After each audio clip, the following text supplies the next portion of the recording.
para que juntos podamos meditar en lo que es la voluntad del Señor. Deuteronomios 10, versículo 1, para honra y gloria del Señor.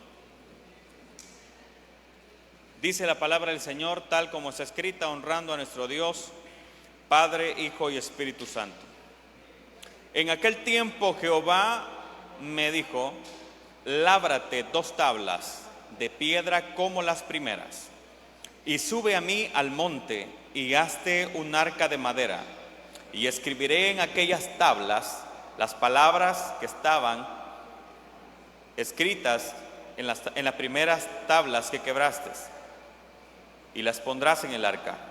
E hice un arca de madera de acacia, y labré 2 tablas de piedra como las primeras, y subí al monte con las 2 tablas en mi mano, y escribió en las tablas conforme a la primera escritura los 10 mandamientos que Jehová os había hablado en el monte de en medio del fuego, el día de la asamblea, y me las dio Jehová. Y volví y descendí del monte, y puse las tablas en el arca que había hecho, y ahí estaban como Jehová me mandó. Amén. Voy a tomar asiento. Diga conmigo esta noche: es tiempo de renovar el pacto. Amén. Vamos, es tiempo de renovar el pacto. Quiero aclarar, hermanos, que yo no me he convertido al neopentecostalismo, ni me he convertido en G12 o algo que se parezca por hablar de pactos. Vamos a definir de que cuando hablamos de pacto es porque Dios tiene algo que ofrecer y no nosotros. Amén. ¿Estamos claros con eso? Siempre en la Biblia que hubo un pacto fue promovido por Dios, porque Dios sí tiene algo que ofrecernos. Amén. No podemos venir nosotros, es que yo voy a pactar con Dios y yo voy a hacerlo. Eso no existe. Y cuando hablamos del pacto de que se menciona en la palabra del Señor en este versículo, hablamos precisamente de aquel acuerdo que Dios hizo con su pueblo allá en el monte Sinaí, cuando Moisés subió durante 40 días y estuvo dándoles las indicaciones. Aquellas leyes o el decálogo o los 10 mandamientos que se conoció en ese momento era el mapa moral bajo el cual el pueblo se debía de regir. Es decir, era la ley con la que ellos iban a dirigirse. No porque Dios no pudiera levantar a alguien momentáneamente y recordarle. Recuerde que era un pueblo de más de 2 millones de personas o de 1.6 millones de personas, según dicen algunos historiadores. Y pues lo más seguro es que era difícil poder estar predicándole todo el día a ese montón de gente. Entonces Dios tenía que dar indicaciones claras para que todo el pueblo, todo el tiempo supiera cómo comportarse. Pues resulta de que mientras Moisés está allá en el monte, arriba, adorando a Dios, en la presencia de Dios, consagrándose con Dios y metiéndose con el Señor, el pueblo abajo está perdiéndose. O sea, cuando hablo de perdiéndose, es que los más brillantes, por no decir los más carnales que habían entre ellos, está Coré y todos los que estaban alrededor de él, comenzaron a convencer al pueblo de que Moisés ya no iba a bajar, de que Moisés a lo mejor había muerto en el monte, de que era momento de ellos levantarse y construyeran su propio Dios, establecieran su propio sistema de culto y comenzaran a hacer las cosas como a ellos mejor les parecía. Y resulta que la gente le creyó. Y no solamente se queda en eso el problema, sino que eso me evidencia de que hay una triste realidad espiritual en Israel en ese momento que abarca a toda la nación. Amén, hermanos. No se me pierda, porque esta parte es la base de todo esto. Cuando hablo de que el pueblo está completamente perdido y se ve en todas las áreas de la congregación, porque una vez falta el líder espiritual, quienes toman la palabra, los más sinvergüenzas. Y son aquellos los que dictan cómo tienen que hacerse las cosas. Y después de que falla el tema del liderazgo o la ausencia del liderazgo, comienza a impactar la calidad de vida espiritual que llevaba esta gente. Comienzan entonces aquellos a pervertir al pueblo. Pero eso me muestra otra evidencia. Y la otra evidencia es que los líderes cristianos, los líderes religiosos o los líderes espirituales, cristianos no existían en ese tiempo. Los líderes religiosos en ese momento son débiles, porque Aarón estaba en ese lugar. Y los que estaban con él estaban, los que ministraban con Aarón estaban en ese lugar. ¿Y por qué no hicieron frente? ¿Y por qué no detuvieron la apostasía? ¿Y por qué no detuvieron la idolatría? ¿Y por qué no amonestaron a la gente? Entonces comenzamos a ver el deterioro y todo va colapsando, todo empieza a caerse. Y después de que termina todo a ser un desastre y la gente se ha perdido, viene Moisés para abajo del monte, trae las tablas que Dios le acaba de dar, que Dios acaba de escribir con su propio dedo. ¿Y qué hizo Moisés?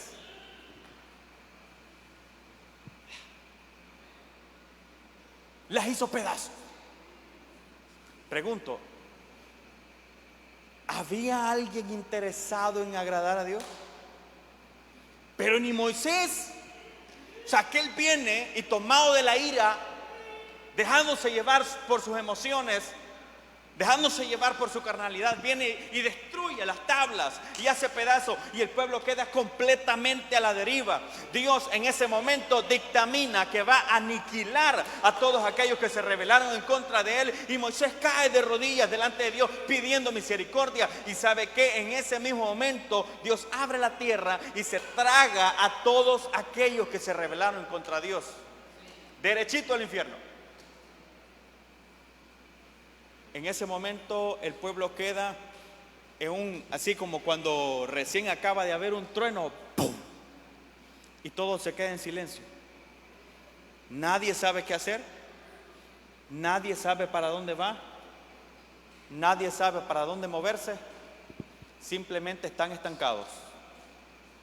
Y muchos de nosotros hemos llegado a estar en ese escenario. De repente ya vamos a medio año. Nuestra vida personal no crece, nuestros ministerios no crecen, nuestras iglesias no crecen, nuestros grupos de crecimiento no crecen, lo que el Señor te delegó no crece. Y no es que Dios se haya apartado de su iglesia, o ustedes creen que Dios está dormido. Por supuesto que no.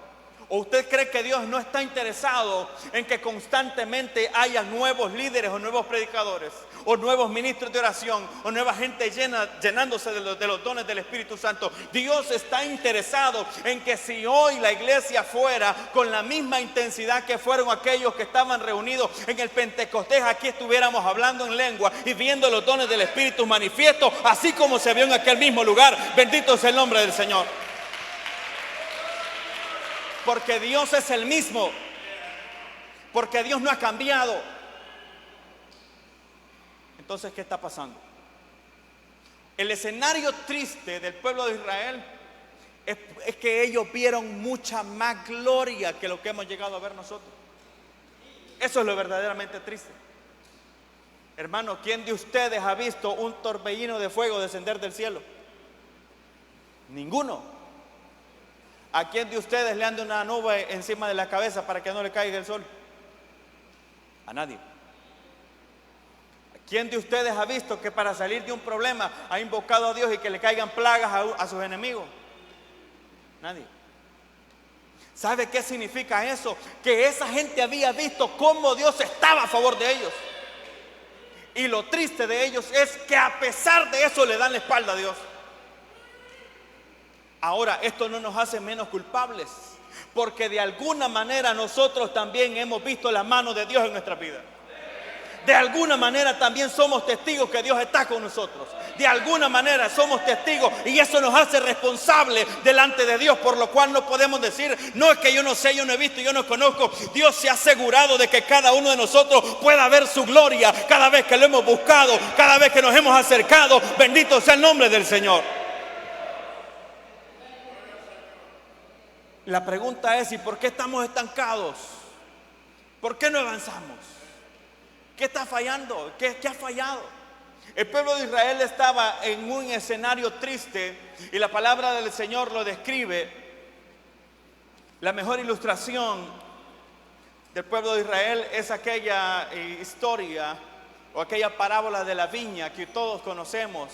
Incluso los hermanos Chacón la cantaban: y ahora cantaré de mi amado, a su viña cantaré. Y habla de que tenía su amado una viña en un repuesto lugar fértil que había preparado, que la había despedregado, que la había plantado de vides escogidas, que había puesto en medio de ella una torre y que había edificado un lagar en ella. Cada una de esas cosas que menciona esa palabra tiene un significado. Cuando habla de que había preparado y despedregado, es que se refiere que cuando van saliendo de Egipto y van rumbo a la tierra prometida, todos los países que le hicieron guerra a Israel fueron derrotados. Todos los enemigos de Israel, Dios se encargó de vencerlos. Ahí está Jericó, ahí está Jai, ahí están todos los enemigos de Israel, y solamente se detenían cuando le fallaban a Dios.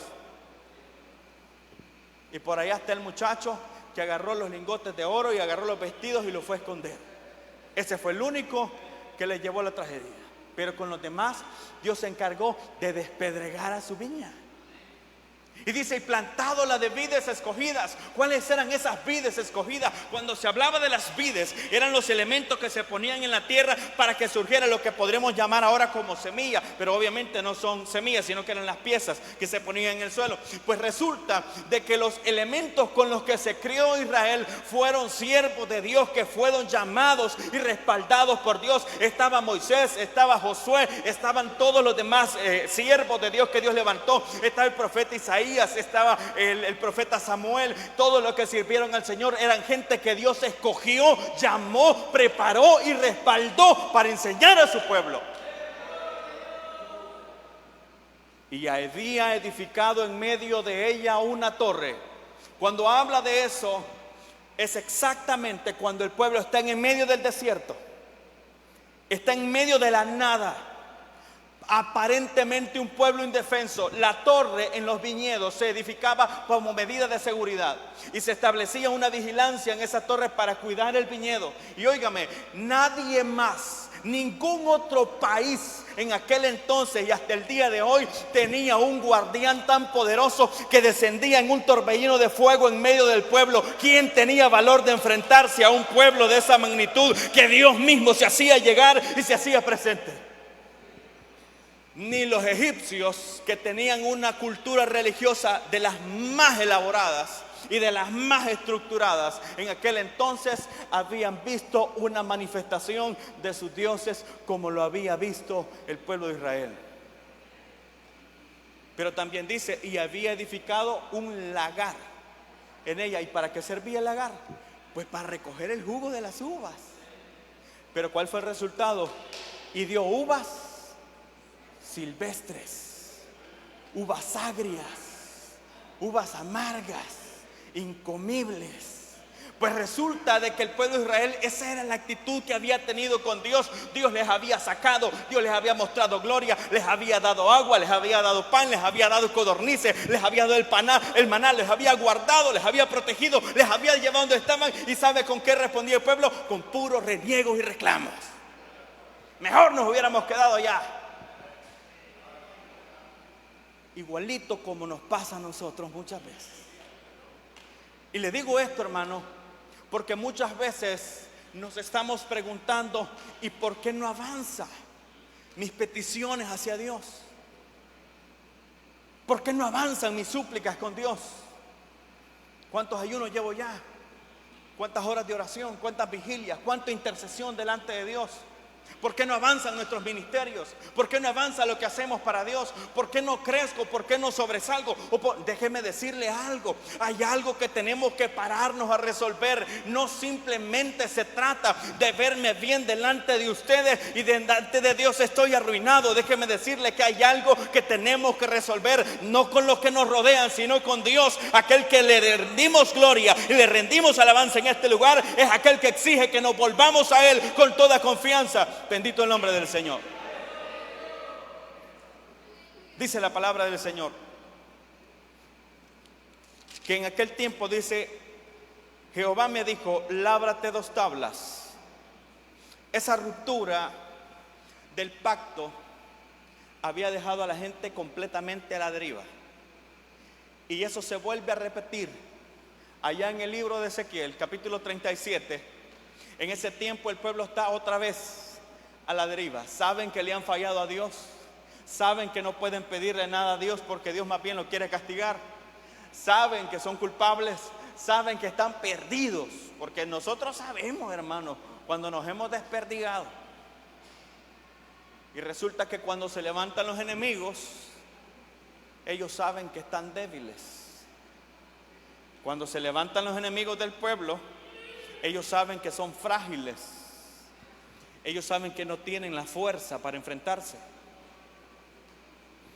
¿Cuántas veces hemos estado en esos zapatos? Que sabes que has estado flaqueando en tu fe y ahora estás en una prueba. Sabes que has estado debilitado o incluso has estado en pecado y ahora tienes una prueba enfrente. ¿Con qué fuerza te enfrentas? ¿Con qué fuerza salís adelante? ¿Con qué fuerza decís te vas a levantar a las 3 de la mañana a orar? ¿Querés confiar en cualquier cosa menos confiar en Dios? Pero la palabra del Señor dice que el profeta Ezequiel se levanta y está en medio de un campo lleno de huesos secos en gran manera. Ya ni se sabe quiénes eran los que estaban ahí. Y la palabra del Señor es clara y le dice: profetiza, hijo de hombre. Y dice que cuando aquel hombre profetiza la palabra que Dios había puesto en su boca, comienza la carne a levantarse de los huesos. Y me gusta esa escritura que dice la palabra del Señor, que comienza a unirse cada hueso con su hueso. Óigame, nosotros llevamos a veces vidas que son un rompecabezas completo, que ya no sabemos ni a dónde están las patas y a dónde está la cola, pero Dios sabe dónde tiene que ir cada cosa en tu vida, cada cosa en tus pensamientos, cada cosa en tu finanza, cada cosa en tu vida espiritual. Dios sabe dónde tiene que ir, bendito el nombre del Señor, y sabe cómo repararlo también. Cuando le dice la palabra que cada hueso se une con su hueso y la carne brota de los huesos, también le da una palabra: hey, estos siguen muertos, estos son un montón de muertos que ya por lo menos tienen carne, pero no tienen vida. ¿Cuál es la palabra del Señor? Profetiza, hijo de hombre. Y comienza a profetizar nuevamente: Espíritu, ven de los cuatro vientos y sopla sobre estos muertos. Y dice que empieza a soplar el aliento de vida sobre aquellos hombres y comienza a levantarse y a incorporarse un gran ejército. Ese ejército es la iglesia del Señor. Cuando se vuelve a Él, cuando le buscamos de verdad y de corazón, Dios levanta un ejército de aquellos que le aman. Bendito el nombre del Señor. ¿Cuántos son ese ejército, hermanos? Nosotros somos ese ejército, hermano. No hay ninguna otra organización que depende exclusivamente de Dios, sino solo la iglesia. Alrededor del planeta no hay nadie en absoluto que pueda hablar tan tranquila y confiadamente acerca de Dios que aquellos que hemos creído en Él. Amén.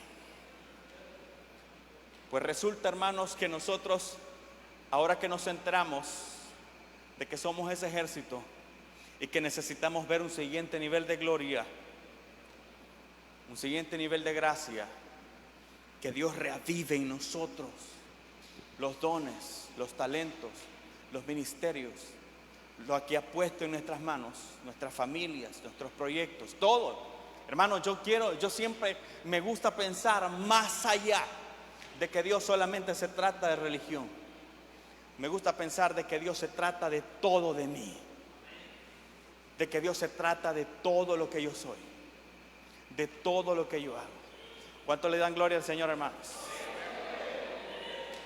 La pregunta es: ¿cómo hacemos para alcanzar el siguiente nivel de gloria? Dice la palabra del Señor, versículo 1 que leíamos: en aquel tiempo dijo Jehová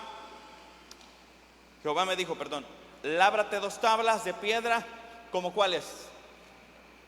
¿Como cuáles dice el versículo? Como las primeras. Cuando la palabra del Señor está hablando, lábrate 2 tablas de piedra, como las primeras, tengo poco tiempo ya, vamos a ir rapidito. Está hablando de que las tablas que Moisés había preparado, que se rompieron, no habían sido labradas a máquina, ni a cincel, ni a rotomartillo, ni a nada. Era a mano, con cincel y con almágano, con mazo, lo que sea que haya habido en ese tiempo. Y Moisés vino y trabajó otra vez las tablas para disponerlas, oiga esto, para que volviera Dios a escribir sobre aquellas tablas. Escucha el mensaje de esto. Cuando nosotros venimos a la casa de Dios, traemos nuestro corazón para que se cumpla en nosotros lo que dijo el apóstol Pablo: nuestras cartas sois vosotros, ya no en tablas de piedra, sino escritas en las tablas del corazón de cada uno de nosotros. Cuando vienes a la casa del Señor, vienes y abres tu corazón para que Dios escriba su palabra en cada uno de tus corazones. Para que esta palabra cobre vida, debe de morar en cada uno de nuestros corazones. Dice: lábrate las tablas. Estamos perdidos, nos sentimos desorientados, sentimos que no avanzamos. Prepare nuevamente su corazón para que Dios le hable. Amén, hermanos. Dice: lábrate 2 tablas como las primeras y sube a mí al monte. Ojo, cuando usted viene a la casa del Señor, no vino a ver al predicador, no vino a ver a los cantantes, ni que lo vieran los hermanos. Hay uno más grande que esté esperando que tú tengas claro en tu corazón a qué viniste a este lugar. Tú no viniste a escuchar, a ver cómo cantaban o a ver quién se equivocó. Tú viniste a darle gloria al Rey de Reyes y Señor de Señores. Sube a mí al monte, dice la palabra del Señor. Dice: y hazte un arca de madera. Esto me encantó, hermanos. Cuando la palabra del Señor dice: ok, ya tenemos las tablas, Dios va a escribir en ellas, Dios nos va a dar nuevamente las leyes. Y dice: vamos a subir al monte, que Dios nos dé nuevamente. Pero en la vez anterior no se había edificado un arca, pero ahora sí. ¿Y qué significa esa arca? El arca fue aquel instrumento de madera que Moisés edificó para que al bajar del monte las tablas estuvieran en resguardo, que estuvieran ahí cuidaditas y que no fuera a pasar nada con ellas. Y ahí también estaba una porción del maná, y ahí está también la vara de Aarón. La aplicación de esto es esto: una vez que Dios te hable a tu vida, una vez que Dios hable a tu corazón, una vez que Dios hable a tu mente, una vez que tú sientas, porque uno siente cuando Dios le habla, hermano. Hermano, yo he estado en situaciones en mi vida, algunas difíciles, algunas alegres, pero que pongo un sermón X en la radio, lo que sea, pero yo siento, hermano, que solo le ha faltado al predicador decir mi nombre. Y llevan quizás 20 años de que se grabó ese sermón, pero Dios tiene una palabra fresca en ese momento para mi vida. Déjame decirte algo: cuando estés seguro que Dios te esté hablando, prepara un arca. Déjame decirte la traducción de eso: preparar las condiciones para que esa palabra se mantenga dentro de tu corazón, que no sea arrebatada por tus falsas emociones, que no sea arrebatada por tus arrebatos de ira, que no sea arrebatada por las ocupaciones de la vida. Prepara un arca para que en tu corazón la palabra de Dios sea permanente y no sea una emoción de un par de días, sino que la siguiente fin de semana estés adorando al Señor, el otro mes estés adorando al Señor, el otro año estés sirviendo al Señor. Déjame decirte que una vez tenemos eso, Dios se garantiza lo siguiente. Moisés se encargó de que aquella arca estuviera en el lugar correcto, con los elementos precisos, para que estuviera protegido lo que Dios le había dado. Oiga esto: ¿qué es lo que estorba tu vida espiritual? ¿Qué es lo que te atrasa? ¿Qué te genera inconvenientes? Y no hablo de las cosas como de la categoría de pruebas o de la categoría de procesos difíciles. No hablo de eso, porque le aseguro que nuestro tiempo de relajamiento espiritual, que nuestro tiempo de descanso, no, pues que este mes tuvimos un tiempo de trabajo bien intenso, este mes voy a descansar. Eso es más peligroso incluso que los tiempos de prueba. Porque alguien puede decir: no, voy a establecer el hábito de la oración, y me levantaba a las 6 de la mañana, voy a retroceder la alarma media hora y voy a orar media hora. Lo hizo el primer día y te sentiste bien, lo hiciste el segundo día y te sentiste bien, pero el tercer día querés descansar un poquito, el cuarto día otro poquito, y de repente ya no lo estás haciendo, y de repente se te olvidó. Los antropólogos dicen algo: que el hombre es un animal de costumbres, Y para crear un hábito solamente bastan 21 días. Eso dice la ciencia. Pero la palabra del Señor me dice algo más. Que los deseos de la carne luchan contra los deseos del Espíritu. Que el Espíritu quiere, pero que la carne es débil. Y eso no es una ganga, eso no es una oferta, no es un 2 por 1. Eso es una advertencia. Amén. Eso es una advertencia. Yo no puedo confiarme de mí mismo. Nadie más me va a desmotivar de venir al culto que yo mismo. Nadie más me va a desmotivar de buscar de Dios que yo mismo. Porque mi carne me va a recordar que estoy cansado, que hoy tuve un día pesado de trabajo. Porque mi carne me va a decir que está lloviendo y que me puedo ir a mojar. Porque todas las cosas y todos los factores materiales que afectan a la carne son la excusa perfecta para no buscar del Señor. Pero la palabra del Señor me recuerda que hay un tentador que anda afuera como león rugiente buscando a quien devorar, y que solamente puedo vencerlo resistiéndolo, fortaleciéndome con la fuerza que viene de parte del Señor, con el poder del Espíritu Santo. Eso no se consigue como que usted se prepare una maruchan y ya me fortalecí en el Señor. Eso es búsqueda de Dios, hermano. Eso es esfuerzo, eso es sacrificio de la carne. Y una vez tenemos eso garantizado, la victoria espiritual también está garantizada. Dice: e hice un arca de madera de acacia y labré 2 tablas de piedra como las primeras, y subí al monte con las 2 tablas en mi mano, y escribió en las tablas conforme a la primera escritura los 10 mandamientos que Jehová os había hablado en el monte en medio del fuego. Cuando la palabra del Señor nos habla de que Dios volvió a escribir las mismas palabras, debemos de tener claro, y diga esto conmigo: Dios siempre quiere hablarme. Dios siempre quiere hablarme. Entonces, ¿qué hace falta? Que le queramos escuchar. Dios siempre quiere hablarme. Solo hace falta que yo quiera escucharlo. Porque nos hemos acostumbrado que nuestras oraciones sean una lista del supermercado. Dios mío, yo te ruego, te pido, te suplico que me des, que me bendigas, que me traigas, que me proveas, que bla, bla, bla, bla, bla, bla, bla, bla. Y terminamos nuestra oración y nos fuimos a dormir porque creímos que oramos. Pero el Señor dice: mas cuando ores, no ores diciendo vanas repeticiones, porque Dios sabe de qué cosas tenemos necesidad. Y luego enseña lo del Padre Nuestro, que ya lo hemos visto, que ya lo hemos predicado. A lo que yo quiero llevarlo es, hermano, que de aquí en adelante sepamos, no que se acuerde o no que se entere, no, sepamos de que si usted está hablándole a Dios, Dios también quiere hablarle a usted.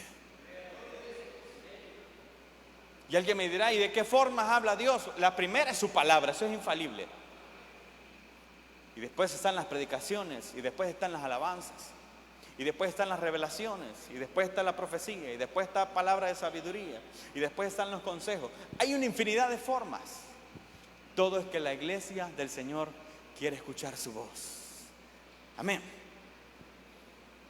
¿Y a qué llevamos con esto? ¿Y a qué vamos a llegar? Dice la palabra del Señor en el versículo 11. Quiero que se vaya conmigo al versículo 11. Con esto voy terminando. Y me dijo Jehová: levántate, anda para que marches delante del pueblo, para que entren y posean la tierra que juré a sus padres que les había de dar.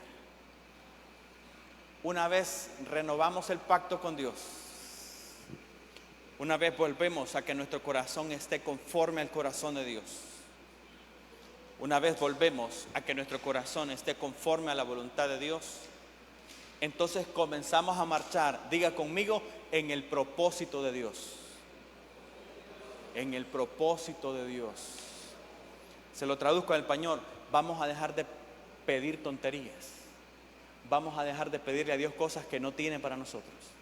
Vamos a dejar de perder el tiempo queriendo hacer cosas que Dios no nos ha delegado. Vamos a dejar de querer hacer cosas que no estaban en la voluntad de Dios. ¿Sabe por qué? porque el pueblo estaba perdido. ¿Cómo estaba el pueblo? Perdido. No sabían para dónde iban. Sí sabían que había una tierra que tenían que llegar. Sí sabían que había un país al que tenían que llegar. Pero ¿y el camino para llegar? No lo tenían. Cuando ellos se vuelven a Dios y vuelve su corazón a estar en paz con Dios, ellos comienzan a marchar. ¿Sabe para dónde? Para donde Dios les dijo que tenían que marchar. ¿Sabe qué me dice eso? Una vez mi corazón marcha conforme a la voluntad de Dios, entonces mis deseos, mis propósitos están en conjunto con lo que Dios quiere para mí. Entonces lo que deseas, entonces lo que anhelas, entonces los propósitos de tu corazón, los propósitos de tu ministerio, los propósitos que le piden a Dios están de acuerdo con la voluntad de Dios. Te lo voy a decir de esta forma: no hay forma o no hay mejor forma de dejar de perder el tiempo que comenzar a hacer lo que Dios quiere para nosotros. Pónganse en pie, vamos ahora.